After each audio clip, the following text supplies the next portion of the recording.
A pro-Tesla publication, often promoted by Elon Musk, makes a huge accusation of a possible Porsche Taycan battery disaster and its cover-up at Porsche, which, if true, can lead to an epic scandal. Forbes contributor Tom Malogany will be here to help us figure out who to believe. Plus, in other electric car news, someone who looks like Elon Musk says crazy things that a green energy company CEO never would.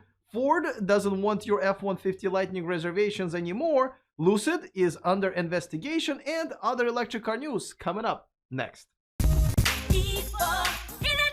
Welcome to E4 Electric. Don't forget to click on that subscribe button and the bell notification icon so you don't miss anything moving forward. Our top story is either about a huge potential scandal of a cover-up by Porsche that is reportedly trying to hide the fact that more than half of Taycans are having battery issues, or that a major pro-Tesla publication, often promoted by Elon Musk himself, is borderline slandering Tesla competitor. Let's dig in and find out which one it is. A pro-Tesla publication, Teslarati, which I am still not sure not a Tesla's secret PR department hiding in the plain sight, has published an article accusing Porsche of covering up a major battery issue with their all-electric Taycan, the only thing in the EV industry pioneered by General Motors.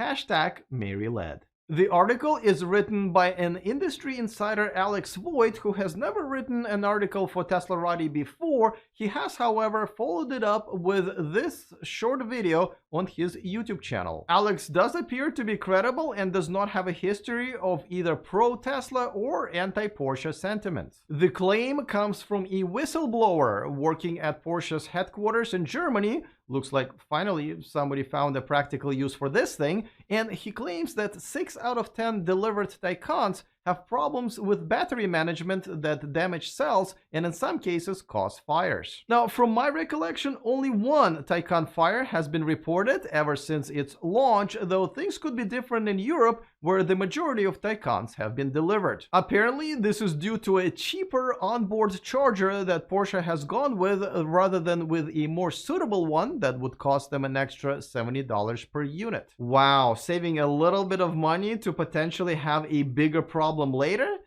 As a Ross Dress for Less shopper, I can relate. But this is not even the biggest story here. Yes, 60% of your electric fleet having battery damage is not the biggest story here. I will tell you what is, but before that, a quick reminder that this video is brought to you by Too Simple, the world's most advanced AI-powered autonomous driving solution for heavy-duty trucks. Its technology has already been applied to haul freight autonomously for UPS since 2019. Too Simple was the first autonomous driving company to go public in 2020. For more information, check out the link in the description of this video. So what could be worse than most of your electric cars having the problem with the most important part of the car? Well, lying about it while trying to cover it up. My Bolt EV owner friends know what I'm talking about. I'm just kidding. I don't make friends with Bolt owners.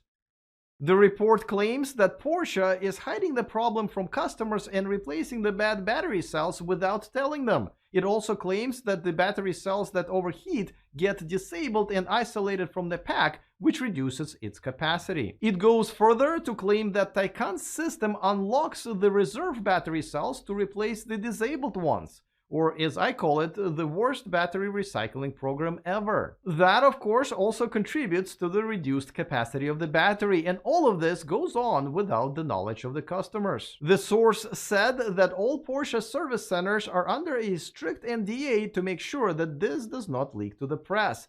Genius plan, Porsche. Now, I have reached out to Porsche and they told me that while they are investigating this claim, they have noticed that there were a few technical inaccuracies with the article that they would expect someone internal to the company know, like, for example, the name of the platform. I do have to agree that there are some inconsistencies in the article, one of them being a claim that customers are being charged for battery cell replacement. Not sure why, when all Taycans on the road right now should still be under the manufacturer warranty. I have reached out to Alex Voigt himself to ask him a few follow-up questions, but he has declined. Needless to say that if this is true, the consequences could be devastating to Porsche and in part to its parent Volkswagen Group, Listen, there are no vaccines for cheating scandals. I do have to say that my impression of how Porsche's PR department handles media is somewhat shady. So covering up a big issue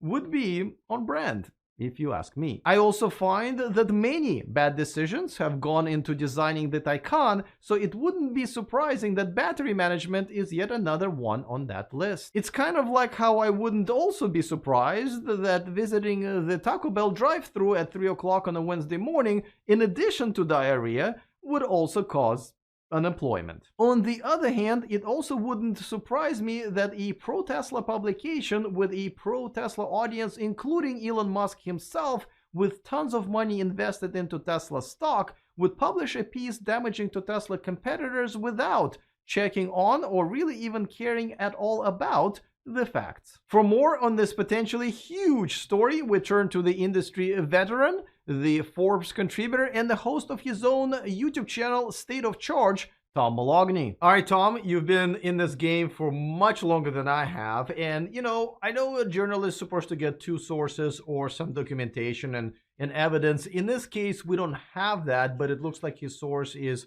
very reliable, and he seems to be pretty reliable. Should we believe this story? What are your thoughts on that?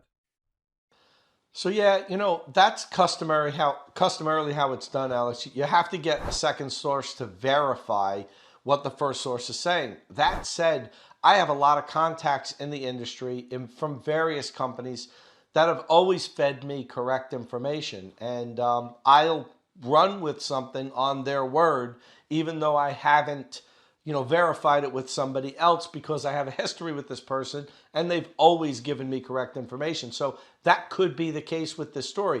We don't know. The only thing that troubles me is there are some mistakes in some of the statements that are made there. Number one that I noticed is he said that it affects all 38,000 Taycans that have been delivered. Porsche's delivered over 50,000 Taycans already. And then he talks about the onboard charger, that it can deliver up to 7.5 kilowatts. The Porsche's onboard charger now can accept 19.2 kilowatts. And that's at the heart of this whole problem, the onboard charger. So that's kind of a big mistake to make. All right, now let's say this is true. How big of a problem this is going to be for Porsche and Volkswagen Group? So if everything that he claims is true, it's a huge problem. It's a huge problem in credibility because, it's one thing when you realize you have a problem with one of your vehicles and you maybe take some time before you alert your customers if it's something that isn't a major safety risk. But this is a major safety risk if correct. The vehicles can go on fire. You can burn your house down. And people usually charge at night while they're sleeping, and that's the worst time to have a fire in your house because you're not really, noticing everything. So if everything turns out to be true, this is a huge black eye for Porsche. So why would they risk this? I mean, obviously things get uncovered all the time, and they've had a big scandal. If we all remember, why would they risk it all again? All right, so it was the Volkswagen Group. It wasn't specifically Porsche. And these companies do work independently, Alex. I know it's under the VW umbrella, but let's put that aside for now. There's been recalls from every manufacturer, and we've seen this time and time again. They all push it off as long as they can. I think while they're trying to figure out exactly what to do or how to make this cost them the least amount of money. Now, I'm not saying that this is the case with Porsche, but that would be why they would be not coming out immediately, is because they're trying to internally figure out what's the best way of dealing with this that costs us the least amount of money to correct it. Don't forget to subscribe to Tom's channel. That's right, he's got one of those as well. I put a link to it in the description of this video. Before we get to the next story, let's check out the grumpy comment of the week, which this week is not very grumpy. This one comes from Sylvain Babin, who says, I think Sandy wants to adopt you. You have nice chemistry together, good interview as usual. You know what? I wouldn't mind getting adopted by Sandy, but with 3 conditions. 1, I get my own room. 2, I get to park my ID4 in the same block, and 3, and this is not negotiable, I want my own cool mustache. Alright, boys and girls, let's get this adoption paperwork signing going. Let's get to our top story, and it is about someone who looks and sounds like Elon Musk appearing at the Wall Street Journal's CEO Council Summit, but can't possibly be Elon Musk. First, I don't think Elon Musk has time to find a hairstylist whose only clients are high school students from the 90s. Secondly, Elon Musk would never say things like this guy did. For example, let's start with an easy one. What is one of the biggest risks to civilization? Mind you, the right answer from the CEO of an electric car and green energy company would be... anybody? You in the back? That's right. The climate change. But for some reason, this guy said this. I think one of the biggest risks to civilization is the low birth rate and the rapidly declining birth rate. Really? A guy who stole Elon Musk's face? You don't think there are enough people in the world already and we need more? I mean, half of them are either sick, hungry, or in the middle of a war. And if anything, have you seen the lines at the grocery store? That's a lot of people. And none of them are buying condoms. Another easy answer the real Elon Musk would have given to the question, what's the biggest improvement we can make to the US infrastructure, would be something like electric grid powered by solar energy to meet the demand of electric car charging needs, but not this guy. I think we generally could have better airports, better highways, and you know, I think that Oh boy. But one thing we can definitely count on a CEO of an electric car company is to support the tax credit incentives that in some way offset the oil industry subsidies and overall encourage consumers to buy electric cars, including Teslas. Easy peasy. And we don't need the $7,500 tax credit. I would say, honestly, I would just can this whole bill. Don't pass it. That's my recommendation. What about the support though for the charging network? I mean, there are parts of this bill and no. No, I mean, you know, do we need support for gas stations? We don't. So there's no need for this for support for a charging network. I would delete it. Delete. Where do I even start? Well, first, the reason we don't need the support for the gas stations is because they are everywhere. What's not everywhere is the charging networks, especially when it comes to home charging and support for electric grid to handle it. And the reason the EV incentives are good is because they're incentivizing people to buy electric cars, which is kind of the reason I thought we were all here. My point is that Wall Street Journal should really screen their guests, because obviously everybody knows this wasn't Elon Musk. Though at the same time, who really does know Elon Musk? Apparently even the mother of his recent child, Grimes, admits in her latest song that she somehow didn't realize that Elon would love space, electric cars, and games more than he would love her. I could have told you that the chances of that were the same as robotaxis by the end of last year.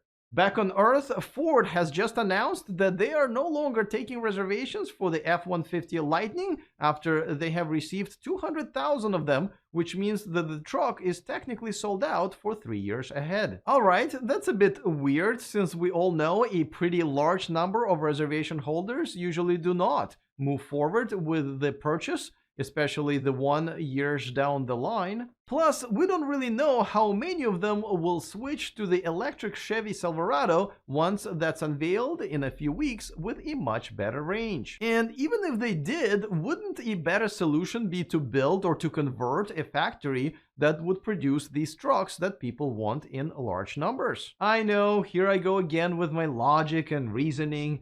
I apologize. But I do know Ford will be getting some extra cash that can help them with the funds for the factory, as they are officially raising prices on the Mustang Mach-E starting next year, anywhere from $1,000 to $3,000 depending on the model. See? Problem solved, Ford. You're welcome. Lucid is now under investigation by SEC regarding their reverse merger deal with Churchill Capital, which took the company public. Canoo and Lordstown Motors are the other EV startups that are being investigated by the SEC for the similar things, but only Lucid is actually producing cars at this point. Sister cars Hyundai Ioniq 5 and Kia EV6 got their respective EPA ratings, and both are over 300 miles. The Ioniq 5 at 303 and the EV6 at 310 EPA rated miles. Renault Zoe, the third top-selling electric car in Europe, got a 5-star safety rating from the major European safety agency back in 2013, but when it was retested this month, it got some bad news. The test came back positive for the "we wanna kill you" litis, a very rare disease. But in non-medical terms, it got 0 stars. That's right, the Renault Zoe got the same safety rating as a cardboard box. Apparently, Renault not only failed to improve safety features of the Zoe, but ended up taking some of the existing ones away. Specifically, and I'm not even kidding, the seat-mounted side airbag, which previously protected the chest and the head, but now only protects the chest. That's right, they thought the protection of your head was unnecessary, which makes me wonder if people who made that decision have themselves recently been in a side collision in a Renault Zoe. Well, I guess you can't spell Zoe without an O, but you know what you can't spell without an O is live streaming, and that's exactly what we're going to do for our weekly subscriber hangout on Monday at 1 p.m. Pacific, with way more than a 0-star rating. So don't forget to set your reminder on this channel's homepage. Alright, looking forward to all of your comments, including the grumpy ones. Other than that, see you guys next time, and remember to stay charged.